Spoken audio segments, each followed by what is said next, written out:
มากับไอ้งุ่นมากับไอ้เด็กน้อยอีกคนหนึ่ง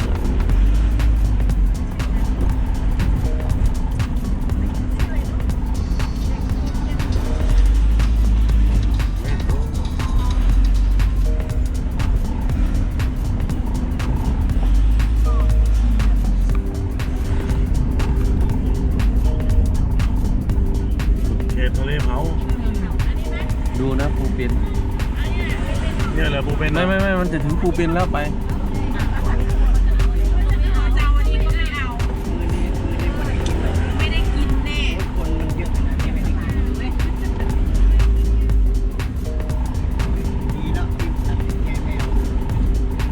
เราบุฟเฟ่ไม่ได้หรอกหัวละ400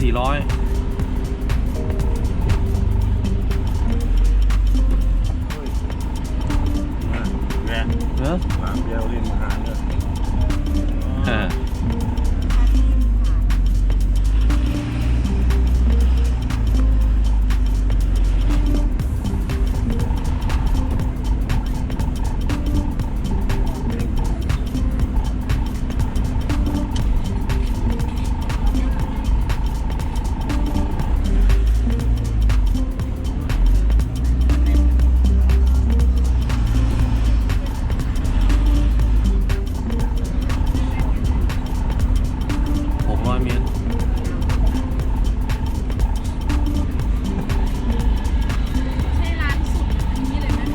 นี่จะถึงแล้วอีก500 เมตรนี่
ไปไป เฮ้ยดีนะครับจะดูเชิญเลยนะครับสิ่งต่อรองนะครับในตลาดมีอะไรนะครับ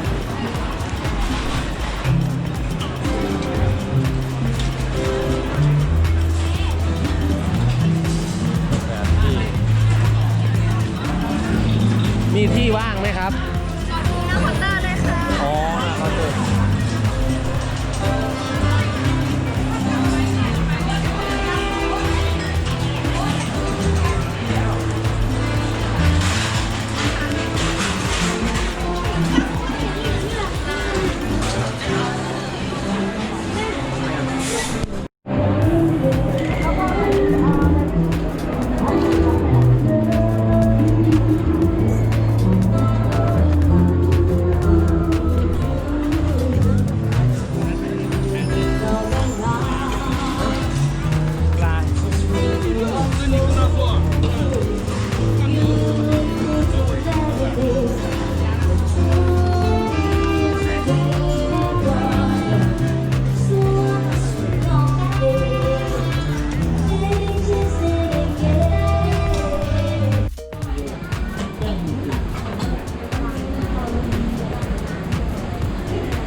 เรือ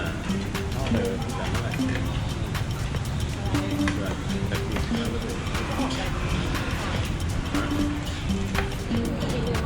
ี่ เรือมันใช้งานอยู่ไม่ใช่เรือจอดนิ่ง เอาจริงดิ เออ ที่มาจอดเป็นที่จอด อ่าฮะ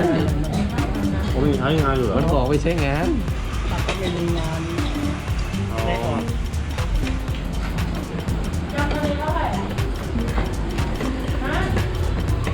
ออกมันก็ออกเป็น3 เดือนเป็นเดือนเลยพวกนี้นะ ผมเข้าใจว่ามันจอดเป็นพิพิธภัณฑ์อะไรประมาณนี้ มันก็บริหารดีนะ เวลามาจอดซ่อมจอดบำรุงจอดพักอ่ะมันก็เอาคนขึ้นไป โอ้ยงั้นอีก ดูงาน เออ ค่าเข้าอย่างเงี้ย เออ บาท20 บาท50 บาท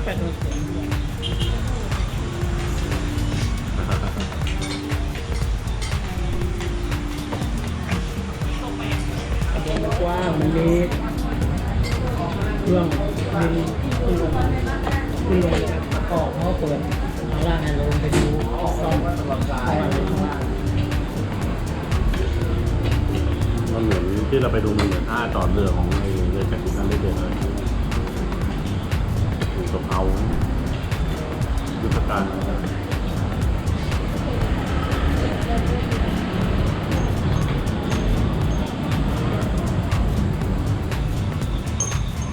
มาแล้วมาแล้วโอ้ย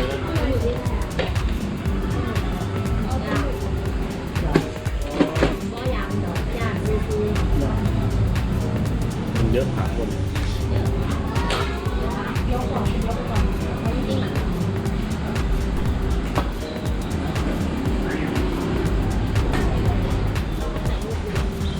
เอาพ่อตักเลยพ่อจะตักตอนพ่อถ่ายนั่นแหละครับ อ๋อเป็นฟิลอ่ะ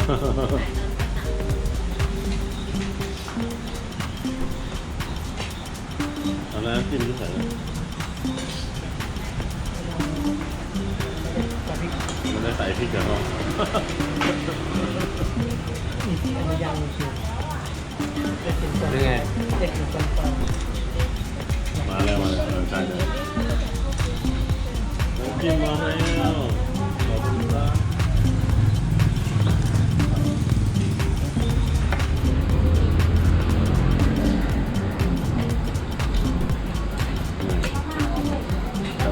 มือสั่น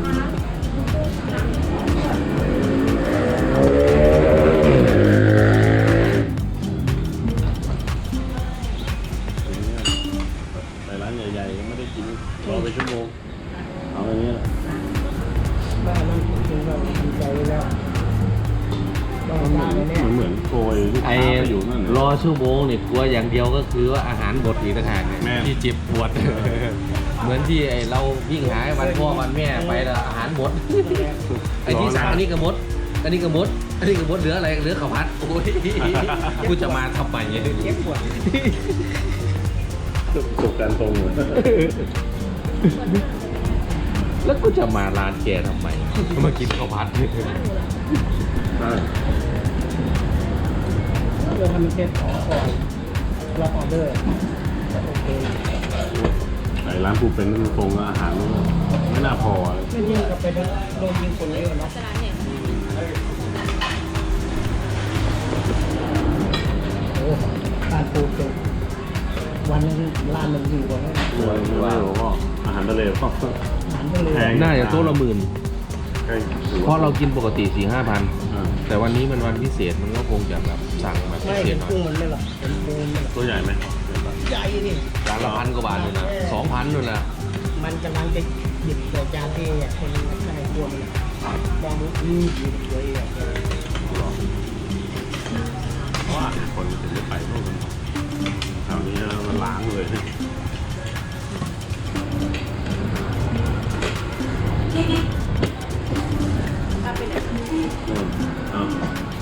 เอ้า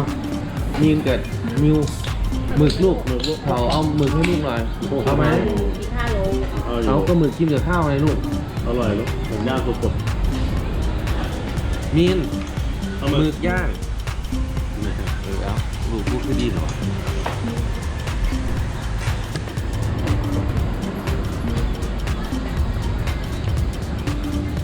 ชิ้นสองชิ้นของชิมดูก่อนอร่อยดีเค็มๆดี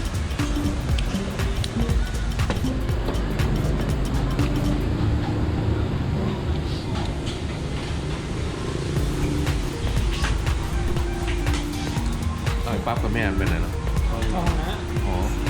หรือ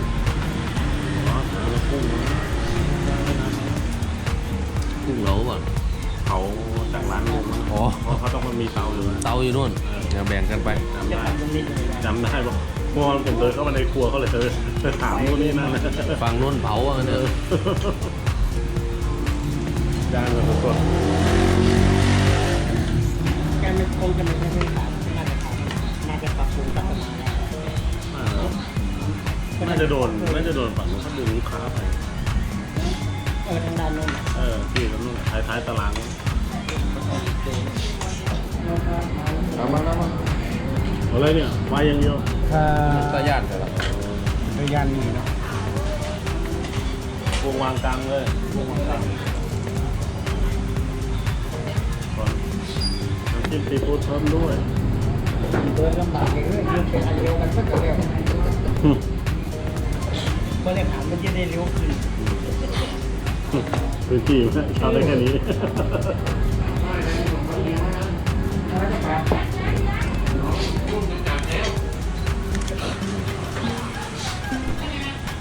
ป้าไปไหนมา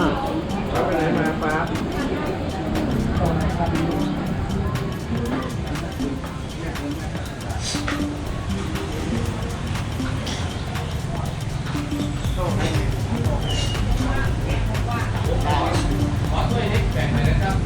สั่งแบ่งครับ ช่วยแบ่ง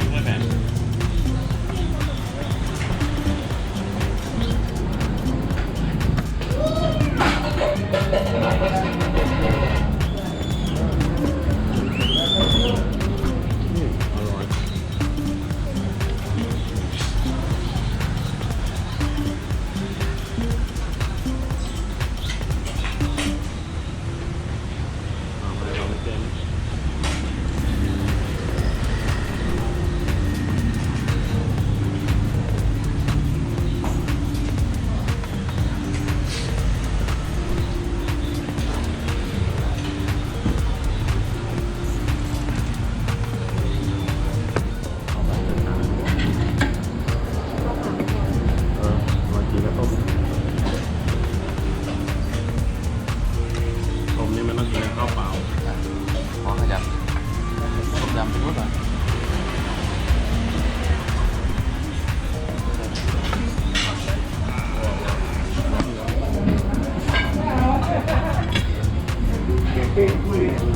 แบ่งมาแล้ว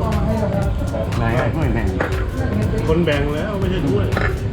โอ้โหขอข้าวเปล่าเป็นจาน จ้าอาทิตย์ นั่นนี่ก็แหม่นะเราต้มยำมากกว่าเอา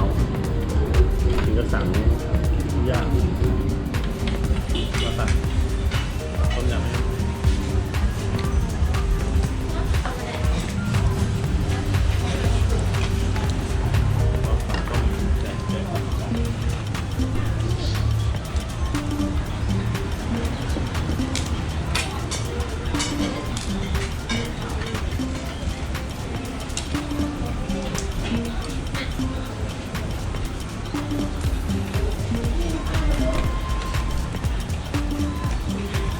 อืม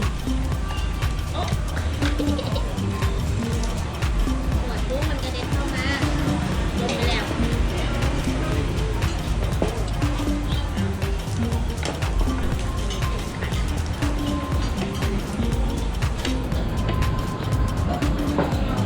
ดูเขาดู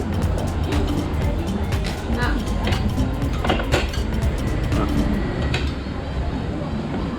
เอาข้าวว่าอืมใส่กันเล ข้าวย เปล่ามัน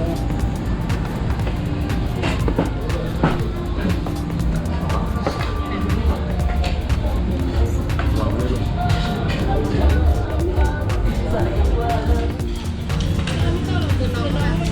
อืมเก็บไว้กระเป๋า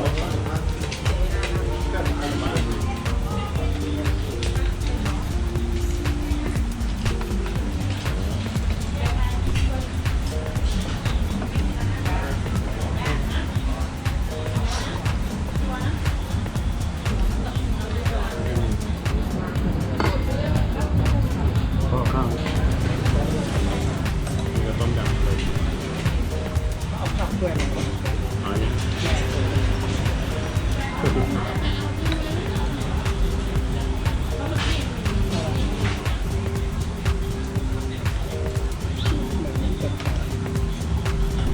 สดไหมวะจะได้ไหม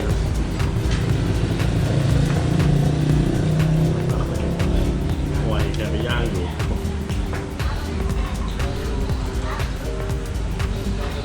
พ่อเข้าหมด ออกไปมันไม่ได้เช้าเนี่ย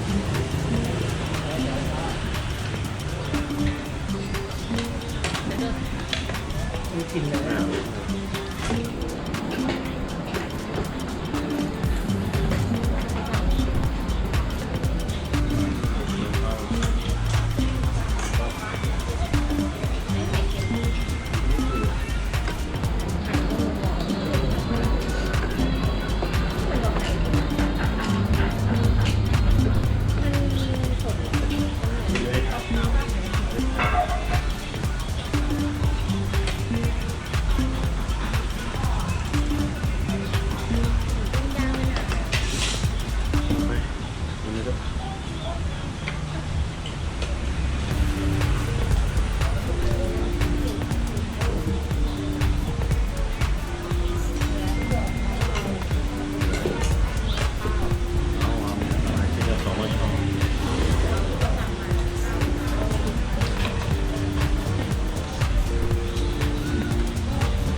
กล้องเขาด้วยขาแม่นบอล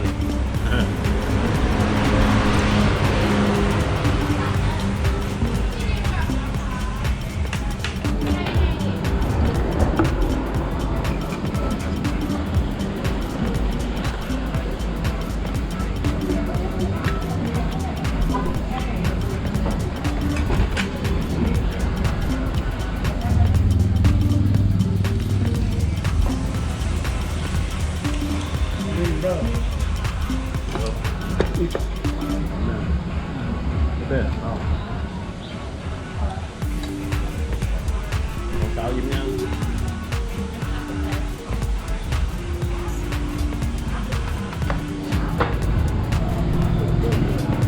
เอาตลาดเอาไปปะเนี่ย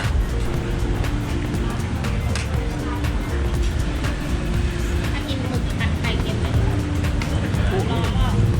ใส่ข้าวสวยแบบนี้เนี่ยสุดยอดเลยนะไอตัวนั้นน่ะข้าวสวยร้อนๆนี่เดชาสุดยอดเลยหืม มีอะไรอีก น้ำผัดพะโล้มันไม่ได้บอกว่าเอาได้เลยถ้าอยากกินเอาไปแบบนั้นเอาไปเอาไป เดี๋ยวนี้อยู่เนี่ยเดี๋ยวเรื่องนี้ไม่กินข้าว ได้ยกอันนั้นด้วยตรงนี้ เอาโยมมาสิ เดี๋ยวสินั่น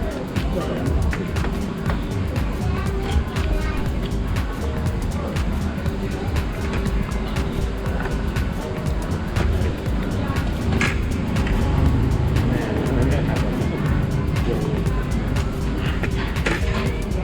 คิดว่าของเยอะหนักจานนี่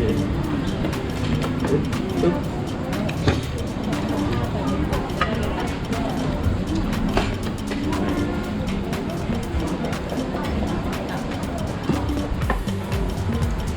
แล้วก็พอได้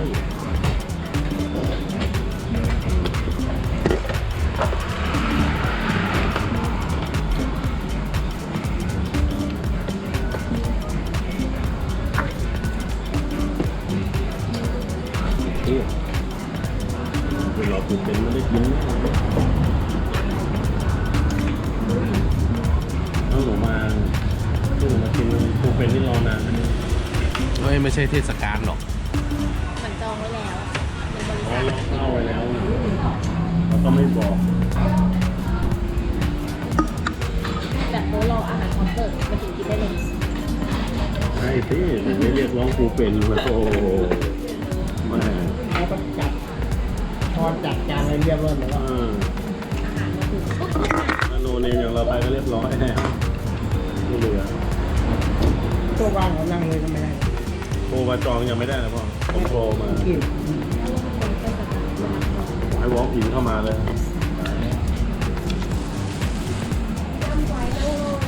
โอ้มาแล้วลงทางนู้นเลยบินได้จริงได้จริงเมื่อวานนี่เจอหอยหวานเข้าไปว่าโท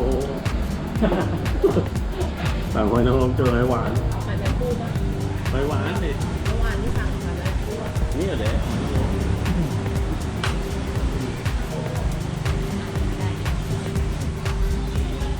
ใส่กล่องไว้พี่ก็คิดว่าเป็นหอยนางรมจะเปิดมาเอาหอยหวานไม่มีลุยลง เมนูส่วนน้ำนะ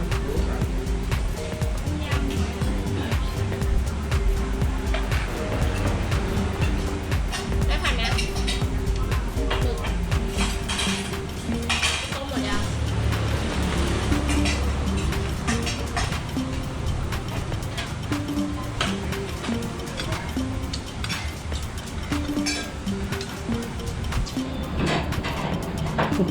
มันจะขาดไม่ได้ ต้องกินเลยเลยว่าปุ๊บหาทุกปากเจ้ตอนเที่ยวตอนหลังนะคุณซูม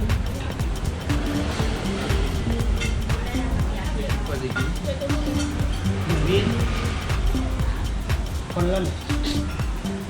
พวกก็เข้ากันแล้วเหรอ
มึกมีใครมึกไหมเนี่ย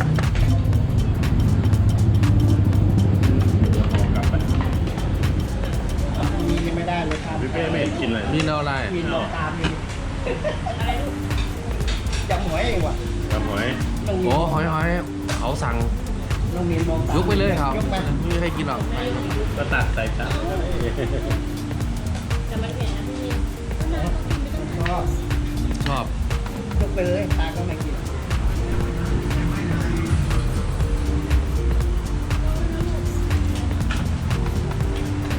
ยกมาน้องมีมองตาม กระสินไม่มีให้กินหรอก กินแล้วกินเลยยุทำกินเลยน้ำมัน ดึกๆก็ไม่เท่าไหร่นะสองวันเนี่ยผมติดก็เกินร้อยก็ร้อย มียอดตะกะถินมีไก่ประมาณนี้ได้ ไม่คืออะไรพวกนี้แบบน้ำเป็นแบบ ยังไม่ใหญ่เจ้าคือจังหามาให้ได้ แน่นอน ไปทิ้งมาเองเนี่ย กินเมื่อกี้นี่ เอาปีใบได้แหละ โอ้โห เก่งแล้วเจ้า ไปอะไรนะ แอบไว้ทำไม 100ค่ะ มาตรฐานสากลเนาะ อุ้ยมันหายากเอาโลดใบละ200 เออ ไม่ซื้อหรอก เขาไม่เอาดอกเด่นคือ ใจหน่อย ครับ ใช่มองหนักมีขายอยู่ก็ปูเป็นที่ไหนก็แค่แกนหัวยืนขายก็ปูเป็นเว้ยแกว่าต้องเดินหัวตรง มอไซค์แกก็ตะเวนทุกร้านเนอะ มันใช่เขา แล้วนี่แค่นี้นะสีไรแล้วครับตัวไปมาสีไรแล้วครับ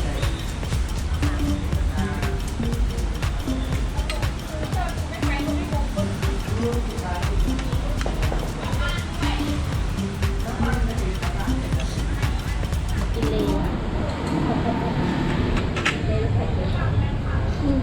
อยู่เนี่ยโสหรืออยู่ไหนเนาะไม่ใช่คนอุดร